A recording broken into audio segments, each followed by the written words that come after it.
বন্ধুরা, তোমরা সবাই কেমন আছো? আজকে চলে এসেছি আবারও একটা নতুন ব্লগ নিয়ে। আশা করছি তোমাদের খুব ভালো লাগবে, তাই স্কিপ না করে পুরো ব্লগটা দেখতে থাকো। গৌরব সুস্মিতা ব্লগে তোমাদের অনেক অনেক ভালোবাসা নিয়ে আজকের ব্লগটা শুরু করছি। আজকে সকালবেলা ঘুম থেকে উঠেই চলে এসেছি ছাদে। আর তোমাদের দাদাভাইকে আমি বারবার বলি যে দেখো, আমি যখনই ছাদে যাব আমায় একবার তোমাদের ট্যাঙ্কির ভেতরটা দেখাবে। তো যখনই যাই ওরও আর খেয়াল থাকে না, আর আমারও আর খেয়াল থাকে না যে বলবো। তো আজকে ও বললো ঠিক আছে, আমি যখন থাকবো তখনই তোমায় তুলে দেব। তো সেই জন্য আমাকে ওইখানে তুলে দিয়েছে, আর আমি ট্যাঙ্কির ভেতরটা দেখছিলাম। আর এই যে তোমাদের দাদা ভাইয়ের ছাদে কয়েকটা গাছ ছিল, সেই গাছগুলো তো তোমাদের দেখিয়েছি আগের ভিডিওতে। আর আজকে কিন্তু একটা বিশেষ কাজ করব, মানে আমার মনে হয় প্রত্যেকটা মেয়েই এই কাজটা করতে ভালোও যেমন বাসে, আবার সেদিন খুব খাটনিও হয়। তোমরা এবার ভাবছো যে কি করছি, তো করছি হচ্ছে আজকে ঘর পরিষ্কার। মানে আমরা যখন পুরী গেছিলাম, আমাদের পুরীর ব্লগটা দেখেছিলে, পুরী থেকে ঘুরে আসার পর আর আমরা ঘর পরিষ্কার করিনি। মানে পুজোর সময় একবার করেছিলাম, কিন্তু এই বাংকার থেকে নামিয়ে আমার কাছে পরিষ্কার মানে দু রকম। একটা হচ্ছে খাট মোছা, ড্রেসিং টেবিল মোছা, আলমারি মোছা, একটু টুকটাক গোছানো, এগুলো এক রকমের ঘর ছাড়া। আর এক রকম হলো এই পুরো বাংকারে যত জিনিস আছে, আলমারির মাথায় যত জিনিস আছে সমস্তটা নাবিয়ে তারপর ঝাড়া। সেই জন্য তোমাদের দাদাভাই আমাকে এই টুলটা এনে দিয়েছে। মানে এটা আমাদের পাশের বাড়ির একটা কাকিমাদের টুল। তো যখন আমাদের দরকার লাগে আমরা নিয়ে আসি। আর আমি সমস্ত বাংকার থেকে জিনিস নামাচ্ছি। তোমাদের দাদাভাই উঠতো, তবে ওর পায়ে একটু লেগেছে বলে ও পারছে না, তাই আমি করছি। আর ও আমাকে হেল্প করছে। ও কিন্তু আমাকে সব সময় সব কাজেই হেল্প করে। ওকে আমি 2 সপ্তাহ আগে থাকতেই বলে রেখেছিলাম যে দেখো, আর রবিবার কিন্তু ঘর ছাড়বো। ও আমাকে বললো যা, আমার রবিবার করেই ছুটি থাকে, আর তুমি রবিবারই তুমি ঘর ছাড়ার প্ল্যানিং করলে, যা আমি ছুটির দিনে একটুও রেস্ট পাবো না। হাই রে, কি বউ জুটেছে কপালে। আর তোমাদের দাদাভাই না ওই বাক্সটা থেকে ওই পুতুলগুলো বের করে দেখাচ্ছে যে দেখো, আমার ঝুলনে এই পুতুলগুলো আমি পাততাম, ঝুলন পাততাম। তো আমরাও তাই জানো তো, ছোট থেকেই আমরা 2 ভাই বোনই, আমার মা আমাদের ঝুলন পেতে দিত। তখন আমাদের একদম ছোট একটা ঘর ছিল, তো ওই ছোট্ট ঘরের মধ্যেই ঝুলন পাতা, 3 দিন ধরে সেই ঝুলনটাকে রাখা সব ছিল। তবে যখন নতুন বাড়িতে চলে এসেছি তারপর থেকে একবারও ঝুলন পাতা হয়নি। ওই যে ছোটোবেলাটা কাটিয়ে এসেছি, বড় হয়ে গেছি এখন। তো তোমাদের দাদাভাইও সেটাই বলছে যে বড় হয়ে যাওয়ার পর থেকে আর পাতি না ঝুলন, ওই ছোটোবেলাতেই যা পাততাম। আর আমরা বলছি ঠিক আছে, আমরাও এবছর দেখবো ঝুলন পাততে পারি কিনা। তো দেখো, আর এত গরম পড়েছে না, মানে গরমে একদম কালঘাম ছুটে যাচ্ছে সবার। মানে এত গরম না, মানুষ কিছুতেই সহ্য করতে পারবে না। আর আমাদের এখানে একটু বেশি গরম, কারণ রিসেন্ট দেখলে আমাদের ভিডিওতে যে আমার ভাই এসছিল, আমার দাদু এসছিল, তো সবাই বলছে যে আমাদের এখানে নাকি একটু বেশি গরম। জানি না, হতে পারে, কারণ আমাদের এখানটা যেহেতু স্টেশন এলাকা, সারাদিন একটা গাড়ি ধোঁয়া আছে, তারপর গাছপালাও খুব একটা নেই এদিকে, সেই জন্যই হয়তো গরমটা লাগছে। তো দেখো, বাংকার থেকে সমস্ত নাবিয়ে আমার ঘর তো পুরো জাম্প হয়ে গেছে। আর এখানে তোমাদের একটা জিনিস আমি বলে রাখি, সেটা হচ্ছে আমাদের যখন বিয়ে হয়েছে তখন তো আমরা ভিডিও বানাতাম না, তাই বিয়েতে আমরা প্রচুর গিফট পেয়েছি, সেগুলো তো আর তোমাদের দেখানো হয়নি। তো এই গিফট নিয়ে আমি একটা আলাদা ভিডিও করেছি, তো সেটাও পোস্ট করব। তখন তোমরা দেখবে। বাংকারে না, আমি বিয়ের পর থেকে নিজের এক্সট্রা কোনো জিনিসই রাখতে পারি না, আমার সমস্তটাই গিফটে ভরা আছে। আর খাটের নিচটাও তাই, পুরো জাম্প, লেপ, ব্ল্যাঙ্কেট, তারপর বিভিন্ন রকমের ওই শাড়ি পুরনো, তো এই সব নিয়ে পুরো জাম্প। জানো, আমার ঘর একদম একটু জায়গা নেই জিনিস রাখার। ওই জন্য তোমাদের দাদাভাই খালি আমায় বকাবকি করে কিছু কিনলেই, যে তুমি রাখবে কোথায়, কিনছো এত। তো যাই হোক, আমরা এখানে কাজের ফাঁকে খাওয়া দাওয়া করে নিলাম। আর তোমাদের দাদাভাই খাচ্ছে পরোটা আর তরকারি, আর আমি খাচ্ছি ছাতু, কারণ কারণ এত গরমে না আমার পরোটা খেতে একটুও ইচ্ছা করছে না। রবিবার করে ও বেশিরভাগ দিনই বাইরে থেকেই পরোটা আনে, ছেঁড়া পরোটা বা এমনি পরোটা। আর আগে আমি তোমাদের বলেছি একটা ভিডিওতে যে আমার আগে ছাতু খেতে একদম ভালো লাগতো না, তবে এখন কি জানি ছাতু খেতে যেন কি ভালো লাগে এই গরমকালে। তো আবার খাওয়া দাওয়া করে চলে এসেছি এখানে গোছানোর জন্য। আর তোমাদের দাদাভাইয়ের সাথে এই ঘর গোছাতে গিয়ে কতবার যে আমার ঝগড়া হয়েছে তোমাদের কি বলবো। তোমরা ভাবছো কেন ঝগড়া হয়েছে কেন? তো ঝগড়াটা হয়েছে এই কারণে, আমি বাঙ্কারটা পুরো মুছে পরিষ্কার করে রেখেছিলাম। তো তোমাদের দাদাভাই জল চৌকিটা তুলেছে, ওর মধ্যে ধুলো ছিল, ঝুল ছিল, সোটা সমেত তুলে দিয়েছে। তাহলে তো আবার জায়গাটা নোংরা হলো, আমার খাটুনিও বাড়লো, সেই আবার আমাকে পরিষ্কার করতে হলো। তো তারপর দেখো এইগুলো আলমারির মাথাটাও ঝেড়ে নিচ্ছি, এত ধুলো হয়েছে না। আলমারির মাথায় আমি আগে খবরের কাগজ পেতে রাখতাম, তো রিসেন্ট আর কদিন ধরে পাতা হচ্ছে না। তো আজকে ভাবলাম না, পরিষ্কার করছি যখন একবারে খবরের কাগজ দিয়েই পরিষ্কার করবো। আর ওই যে আমাদের কার্তিক ঠাকুরকে দেখেছো, ছাদের ওপরেই আছে, মানে বাংকারে 1 বছর অবধি তো রাখতে হয়, তারপর বোধহয় ওই গঙ্গার কাছে দিয়ে আসতে হয় বা কোনো পুকুরের সামনে দিয়ে আসতে হয়, 1 বছর ঘরের মধ্যেই রাখতে হয়। আর এই যে তোমাদের দাদাভাইকে নিউজ পেপার এনে দিল, আর ওই যে বালতিটা আর সবুজ ঝাঁকাটা আমার হাতে দেখলে না, ওইগুলো কিন্তু আমি ওই দিদিভাইয়ের থেকেই কিনেছি, যে আসে আমাদের বাড়িতে, তো তার থেকে নিয়ে রেখেছি যদি কখনো দরকার লাগে এই সব ভেবে। আর এই যে হাবি জাবি শ্যাম্পুর বোতল, অনেক রকমের কোটো সব আছে। আর আজকে কিন্তু আমাদের এখানে 43 ডিগ্রি টেম্পারেচার, তো খুব গরম লাগছে, সেই জন্য একদম জকের ফ্রিজ থেকে ঠান্ডা জল বের করেছি আর গ্লুকন্ডি গুলছি। গ্লুকন্ডি খেলে না শরীরটা অনেকটা এনার্জি লাগে আর খুব ভালো লাগে। তোমাদের দাদাভাইকেও আমি মাঝে মাঝেই দিই গ্লুকন্ডিটা, মানে ওর আবার একটু ঠান্ডা লেগে যাওয়ার ধাত আছে, সেই জন্য আমি একদম নর্মাল জলে ওকে গুলে দিই। তো এবার 1 হাঁড়ি গ্লুকন্ডি গুলেছি, একটু বেশি করেই গুললাম। আমাদের শরীর থেকে প্রচুর জল বেরিয়ে গেছে, আর তোমাদের দাদাভাই বলছে আমার গা থেকে 5 লিটার জল বেরিয়ে গেল। আমি বলছি ঠিক আছে, 5 লিটার জল যখন বেরিয়ে গেল, 10 লিটার জল আমি দেবো তোমাকে। আর দেখো গ্লুকন্ডিটা খাওয়ার পর না মনে হচ্ছে শরীরটা আর গলাটা একদম ঠান্ডা হতে হতে নামছে। আমি সেটাই তোমাদের দাদাভাইকে বলছি যে দেখো গলা থেকে পুরো ঠান্ডা হয়ে হয়ে নামছে। তারপর ওকেও দিলাম আমি। এটা ভেবো না যে আমি ওকে খেয়ে জলটা দিলাম, ওকে আগেই আমি দিয়ে দিয়েছি, হ্যাঁ, তারপরেই আমি খেয়েছি। আর হাফ গ্লাস ছিল, তো আমি 1 ঢোক খেয়ে তারপর ওকে দিলাম খাওয়ার জন্য। আর তারপর পরে আবারও 1 গ্লাস গুললাম, আর তারপর এবার তোমাদের দাদাভাইকে দিলাম। এরপর আবার চলে এলাম ঘরে। দেখো বাঙ্কারটা গোছানো হয়ে গেছে, কিন্তু এখনও এই বিছানার তলায় যে কাগজ টাগজগুলো ছিল, তোমাদের দাদাভাই আজকে বাড়িতে আছে, তাই ওকে আমি বললাম যে দেখো কোনো দরকারি কাগজ আছে কিনা। আর এই ঘর গোছাতে গিয়ে আমাদের যে কি বিপদ গেছে তোমাদের বলছি আস্তে আস্তে, তোমরা সবই জানতে পারবে। সেটা হচ্ছে এই কাগজগুলো সমস্তই দরকারি কাগজ, আর আমি না ঘর গোছাতে গিয়ে কিচ্ছু ফেলি না, সব রেখে দিই। তো তোমাদের দাদাভাইয়ের একটা গাড়ির মানে লক, হ্যান্ডেল লক যেটাকে বলে, তো তার একটা আলাদা চাবি আছে। তো সেই চাবিটা ও হ্যান্ডেল লক করে রেখেছে, ওই চাবিটা রাখতে দিয়েছে আমাকে, কিন্তু ঘর গোছাতে গোছাতে যে আমি কোথায় ওটাকে রেখেছি আমার কিছুতেই মনে পড়ছে না। তারপর অনেক খোঁজাখুঁজি করে একটা দিন কেটে গেল, তারপর মনে পড়লো না চাবিটা তো এইখানে রেখেছি, এইখানে আছে। ঘর গুছিয়ে খুব টেনশানে গেছে জানো। যতই হোক ওই হ্যান্ডেল লকটাও করে রেখেছে, ওটা ছাড়া গাড়ি নড়াতেই পারবে না। ভাবতে পারছো কত বড় একটা টেনশন গেছে। আর এদিকে আমি আজকে ওকে বললাম যে দেখো রবিবার এত গরম, তার উপর ঘর গুছোবো, আজকে আর মাংস এনো না, আজকে আর মাংস খেতেও ইচ্ছা করছে না, আর আমি রান্নাও কি করে করব বলো এত ঘর গুছিয়ে। দিয়ে ও বললো তাহলে কি করব বলো, দিয়ে তারপর চিংড়ি মাছ, একটু এঁচোড় চিংড়ি করব। আর চিংড়ি মাছগুলো সেই জন্য আমি বেছে নিচ্ছি। আর দেখো কি বড় বড় চিংড়ি মাছগুলো, খেতেও কিন্তু খুব সুন্দর ছিল।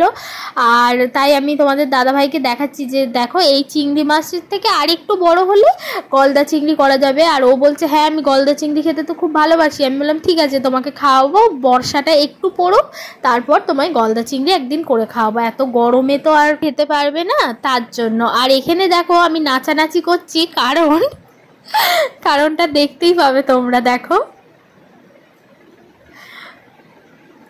আমি না ছোট থেকে ভীষণ কোলে চাপতে ভালোবাসি, আর ওকে আমি বলছি তুমি আমায় কোলে কোলে নিয়ে নামাও, আমার ভীষণ কোলে চাপতে ইচ্ছা করছে। আর ও বলছে ঠিক আছে আমি কোলে নেবো।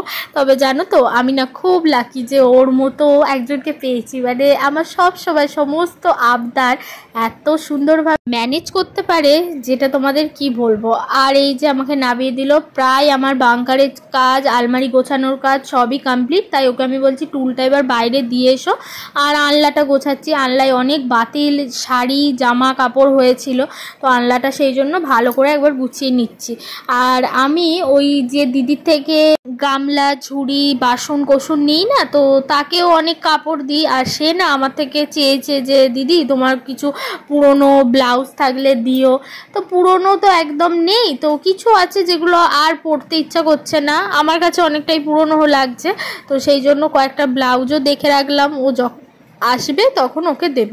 আর এই যে ঘরটার অবস্থা দেখো, গুছিয়ে এতক্ষণ ধরে গুছিয়ে এই অবস্থা আনলাম।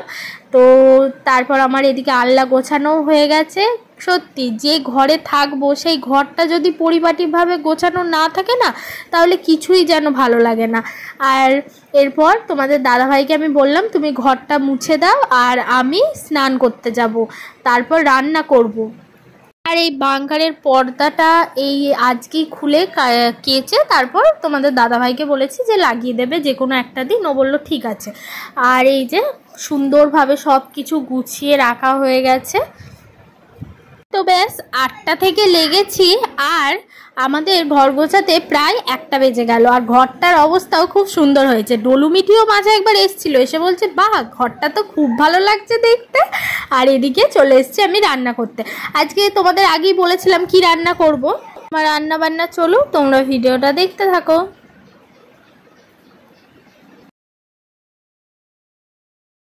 সত্যি আজকে কিন্তু মনটা খুব ভালো লাগছে। আজকে অনেক বড় একটা কাজ হলো। ঘর যদি পরিপাটি করে গোছানো না থাকে না, আমার একদম ভালো লাগে না। ঘরটা গোছানো হলো, আর বরটাও ছিল সাথে, বেশ ভালোই হলো। নাহলে একা একা করতে তো আমার কষ্টই হতো। আমি একা একা যখন ঘর পরিষ্কার করি তখন বাংকারটাকে ছাড়া সব কিছুই পরিষ্কার করি, কিন্তু বাংকারটা আর পরিষ্কার করা যায় না যে, ওই জন্য। তবে একটু যে গরম রোদ, তার জন্য একটু বেশিই কষ্ট হলো। আমরা সেই 8টার সময় লেগেছি কাজে, আর 1টা বেজে গেছে। তো এদিকে 1টার দিকে আমি রান্না করতে এসেছি। আর রান্না করতে তো আর বেশি টাইম লাগে না, আমার 2টোর মধ্যে রান্না হয়ে গেছে। এঁচোড় চিংড়ি ভাত, টকের ডাল, তারপর এই টুকটাক কয়েকটা বাসন ছিল সেগুলো ধুয়ে নিচ্ছি। আর এই গরম পড়ার পর আমি কিন্তু আজকেই ফার্স্ট এঁচোড় রান্না করছি। এর আগে কিন্তু একবারও এঁচোড় রান্না করিনি। তো পটলটা 2বার রান্না করেছি, পটল চিংড়ি। তবে এঁচোড় আজকে প্রথমই রান্না করলাম, একদম প্রথম। মানে বাপের বাড়িতেও একদিনও রান্না করিনি, তাই আমি প্রথমে বুঝতে পারছিলাম না যে কটা সিটি দেব। তারপর দেখলাম যে না, 4টে সিটি দেওয়ার পরেই এঁচোড়টা সুন্দরভাবে একদম গলে গেছে। আর আমার বর এদিকে কি বলছে জানো, যে ক্যামেরাতে শুধু তোমাকেই দেখাচ্ছ, সবাই ভাবছে যে তুমিই শুধু কাজ করো, আমি কিছুই করে দিই না। আর এই যে দেখো আমি এদিকে বাসনগুলো ধুচ্ছি, আর তোমাদের দাদাভাইকে বললাম আদা রসুন পেঁয়াজ এগুলো কেটে দিতে, তাই ও কেটে দিচ্ছে। আর ছোট্ট ছোট্ট করে কুচি করে রাখছে। আমি বললাম একদম ছোট করে কুচি করে দাও। আর এদিকে দেখো রসুন আমি না একটা ঝুড়িতে, আলাদা ঝুড়িতে রাখি রসুন, তো সেই ঝুড়িটায় রসুন দেখতে পাচ্ছি না। আমি বলছি কি হলো, আমি তো কখনো এরকম হয় না যে আমার একটাও রসুন থাকবে না। তারপর দেখছি ওই পাশে যে ঝুড়িটা আছে ওই ঝুড়িটায় আমি রেখে দিয়েছি, তারপর ভুলে গেছি রেখে। তো আজকাল না আমি খুব জিনিস রেখে ভুলে যাচ্ছি, কেন কে জানে, গরমের জন্য মাথা একদম হ্যাং করে যাচ্ছে। আর এদিকে আমার অনেক দিন শ্যাম্পুও করা হয়নি, দেখি কালকে ভাবছি একটু শ্যাম্পু করব, না হলে আমার চুলটা পুরো চিটে হয়ে গেছে। আর এখনও স্নানও হয়নি। আর এখানে আমি এঁচোড়টা কাটতে বসে গেছি, আর তোমাদের দাদা ভাইয়ের সাথে এদিকে কথা বলছি যে বিকেলের দিকে চলো একটু কোথাও ঘুরে আসি। আর তো যাওয়া হলো না বিকেলে। আর পাশে টেবিল পাখাটা রাখা আছে, তোমাদের দাদাভাই বলছে যে টেবিল পাখাটা কি চালিয়ে দেবো। আমি বললাম না দরকার নেই। জানো আমি না ফেসবুকে একটা হ্যাক দেখছিলাম, সেটা হচ্ছে টেবিল পাখার পাশ দিয়ে দুটো বোতল দিয়ে দিয়েছে, বোতলের মধ্যে বরফ দিয়েছে, জল দিয়েছে, তারপর তামার তার দিয়ে ওটাকে কানেক্ট করেছে। করার পর ফ্যানের পেছনে যেহেতু লাগানো আছে, তারপর ফ্যানটা চললেই ওই বরফের পুরো ঠান্ডা হাওয়াটা বেরোচ্ছে। কে জানে এই হ্যাকটা কাজে লাগে কি না, তবে অনেকেই হয়তো তোমরা দেখেছো আমার মতনই ফেসবুকে, তবে জানি না কাজ হয় কি না, দেখে বেশ ভালোই লাগছে। আর এখানে আর একটা জিনিস কি হয়েছে জানো, এঁচোড় কাটার সময় নাকি হাতে সর্ষের তেল মাখিয়ে তারপর এঁচোড় কাটতে হয়। আমি তো সেটা জানি না গো, আমি এমনিই কেটেছি। আর আমার হাতে এত আঠা লেগে গেছে, সেই আঠাগুলো আমি কিছুতেই ছাড়াতে পারছি না। কি যে মুশকিলে পড়েছি। শেষে তোমাদের দাদা ভাই ওই আস্তে আস্তে করে ওই যে বাসন মাজার ছোবাগুলো আছে ওই ছোবাগুলো দিয়ে ঘষে দিল, তারপর দেখছি আঠাটা উঠে গেছে। আর এত বাজে অবস্থা হয়েছিল, মানে হাতে আমি কোনো কাজ করতে পারছি না, এত আঠা লেগে গেছে। তো এখানে প্রায় আমার এঁচোড় কাটা কমপ্লিট, আর ওদিকে ভাত আর ডালটা হচ্ছে। তোমাদের দাদাভাইকে আমি বলছি যে তোমার আলুটা কাটা হয়ে গেলে তুমি চলে যাও, স্নান করে নাও, আবার রান্না হয়ে যাওয়ার পর তোমাকে আমি ডাকবো খেতে। আর আমিও আজকে সকাল থেকে দুবার গা ধুয়েছি, তো সেই জন্য আমারও এখন অতটাও স্নান করতে ইচ্ছা করছে না। আমি বললাম একবারে খেয়ে তারপরেই স্নান করবো, নাহলে অনেকটা দেরি হয়ে যাবে। আর অবেলায় খেতে ঠিক ভালোও লাগে না, আর এত খাটাখাটনি করেছে, খেয়ে একটু ঘুমোলে শরীরটা একদম ঝরঝরে হয়ে যাবে। আমার মতো কার কার বর এরকম তোমাদের কাজে হেল্প করে সেটা অবশ্যই আমাকে কমেন্টে জানিও। সত্যি একটা মেয়ে আর কী চাই বলো এর থেকে বেশি সংসারে এসে? সে তো এটাই চাই যে তার স্বামী যেন সব সময় তার সব কাজে হেল্প করে। আর সত্যি গো, আমি ভীষণ ভাগ্যবতী, এটা আমি সব সময় মনে করি। এবার দেখো, সব সম্পর্কেই ঝগড়াঝাটি কম বেশি হয়, তবে আমাদের মধ্যে কিন্তু ঝগড়াটা একবারও হয়নি। মানে আমি শুধু ওর উপর রাগ দেখিয়ে দিই, আর ও প্রাণপণে চেষ্টা করে কিভাবে আমার রাগ ভাঙাবে। তো এখানে আমি এবার তরকারিটা চাপিয়ে দিচ্ছি, আর তোমাদের দাদাভাইকে বললাম তুমি মিক্সিটা করে স্নান করতে চলে যাও। মিক্সিতে আদা রসুন আমের পেস্ট এগুলোও করে দিয়েছে, ডালটা একটু বেশি করেই করে নিলাম। আর এই যে তোমাদের দাদা বলেই গেল একটু কষা কষা করে রান্না করবে, কিন্তু আমি বললাম ঠিক আছে কষা কষা করেই করব।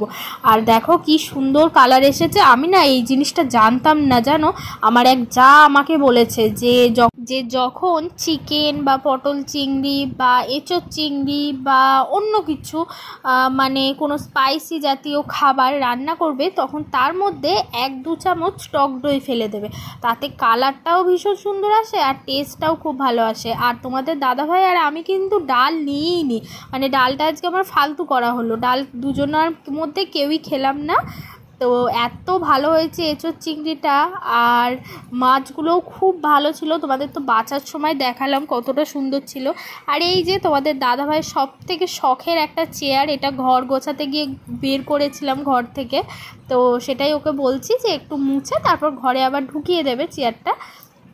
এরকম রাত্রিবেলা ঘুম থেকে উঠে তোমরা যদি এরকম কেউ দেখো তোমরা ভয় পাবে না। আর এই ব্যাগটা দেখো, এই ব্যাগটা আমাদের ওই পাশের বাড়ির কাকিমারা, আমার শ্বশুর শাশুড়ি সবাই যে মথুরা বৃন্দাবন বেড়াতে গেছে, তো সেই জন্য এই ব্যাগটা আমাকে এনে দিয়েছে ওই কাকিমা। তো খুব ভালো হয়েছে ব্যাগটা, আমার ভীষণ পছন্দ হয়েছে। আর তারপর সন্ধ্যেবেলা তোমাদের দাদাভাইকে বললাম যে আমার তো খুব ফুচকা খেতে ইচ্ছা হচ্ছে, মানে আমাদের এখানে কীর্তন হচ্ছে, তো আজকে আমার যাওয়ার কথা ছিল, কিন্তু সারাদিনের খাটুনির পর আর যেতে ইচ্ছা করলো না, তাই ও বাড়িতেই ফুচকা এনে দিল। আমি বললাম যদি যেতাম তাহলে একটু ফুচকা খেতাম। তো এখানে ফুচকাটা আমি রেডি করে নেবো। আলু মাখাটা না একটু কম দিয়েছে, সেটাই বলছিলাম যে এতগুলো ফুচকা দিয়েছে আর আলুটা একটুখানি দিয়েছে। আর ফুচকা বানিয়ে আমার শাশুড়িকে দিয়ে এসলো তোমাদের দাদা, আর আমি এদিকে বানাচ্ছি। এরপর টেস্ট করার পালা, দেখি খেয়ে কেমন করেছে। তবে ফুচকার টেস্টটা না অতটাও ভালো লাগলো না, মানে যেমন করে সাধারণ আমরা যার কাছে খাই দারুণ ফুচকা বানাই। তো আমি ওটাই বলছিলাম তোমাদের দাদাকে যে কার থেকে নিয়েছো, এটা অতটাও ভালো করেনি। তো ব্যাস ফুচকা খাওয়ার পালা শেষ। আর এরপর আমার ঠিক ফুচকাটা খেয়ে মন ভরলো না, ভাবছি অন্য কিছু বানাই যেটা খেলে পেটও ভরবে আর মনও ভরবে। তো ফ্রিজে ওই তোমাদের দাদাভাই 500 মতো দই এনে রেখেছিল, টক দই দিয়ে আমি বললাম যে তাহলে টক দই যখন আছে তাহলে বরং একটু লস্যি বানাই। আর তোমাদের দাদাভাইকেও আমি কিছুটা করে ফুচকা খাইয়ে দিচ্ছিলাম আর আমি নিজেও খেলাম। তারপর চলে গেলাম রান্নাঘরে লস্যি বানানোর জন্য। তোমরা অনেকে ভাবতেই পারো যে কি রাক্ষসী বউরে বাবা, এই ফুচকা খেলো আবার এই মাত্র লস্যি খাচ্ছে। কি করব বলো, এত গরম ভাত তরকারি এসব খেতেই পাচ্ছি না, মনে হচ্ছে সারাদিন জল খাই আর এরম ঠান্ডা কিছু খাই। দেখো এখানে আমি ফার্স্টেই একটা ছোট মিক্সিং জারে চিনিটাকে গুঁড়ো করে নিয়েছি। চিনিটা গুঁড়ো করে নেওয়াই ভালো, তাহলে খেতে বেশি টেস্ট লাগে। তো তারপর আমি এই আমুলের টক দইটাকে দিয়ে দিচ্ছি, মানে অল্প সামান্য একটু রেখে পুরোটাই দিয়ে দিয়েছি দেখো। আর অল্প যেটা রাখছি সেটা শেষে দেব, তোমরা দেখতে পাবে। এরপর দিচ্ছি চিনির গুঁড়ো, এই যে চিনিটা গুঁড়ো করে রেখেছি চিনির গুঁড়োটা দিয়ে দিলাম। আর আমি না এলাচ গুঁড়োটা করিনি, দিইনি। আর এখানে আমি বরফ রেখে দিয়েছিলাম তুলে, তো বরফও দিয়ে দিলাম দেখো। আর দেবো একটু ঠান্ডা জল, যেটাও একদম ফ্রিজেই আমি রেখেছিলাম। আর একটু নুন কিন্তু দিতেই হবে, কারণ যেহেতু টক জিনিস নুনটা না দিলে ভালো লাগবে না খেতে। তো এরপর দেখো আমি মিক্সিতে এটাকে পুরো গ্রাইন্ডিংয়ের জন্য দিয়ে দেব। আর অল্প একটু ঠান্ডা জল দিলাম, তোমরা জলটার পরিমাপ বুঝে দেবে, কারণ বেশি জল দিলে কিন্তু হবে না, তোমাদের জলটা একদম অল্প করে দিতে হবে। তারপর দেখো আমি এখানে মিক্সিটা বসিয়ে নিলাম।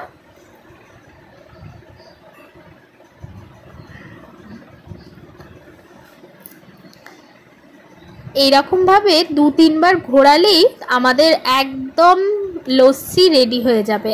এরপর তোমরা যদি আমার কাছে আরও অনেক লস্যির ভিডিও দেখতে চাও তাহলে অবশ্যই আমায় কমেন্ট করে জানিও, আমি কিন্তু অনেক রকমের লস্যি বানাতে জানি। তো এরপর দেখো কাচের গ্লাসগুলো বের করে নিয়েছি, এগুলো আমার শাশুড়ি আমাকে দিয়েছে, ভীষণ সুন্দর, আমার খুব পছন্দ এই গ্লাসগুলো।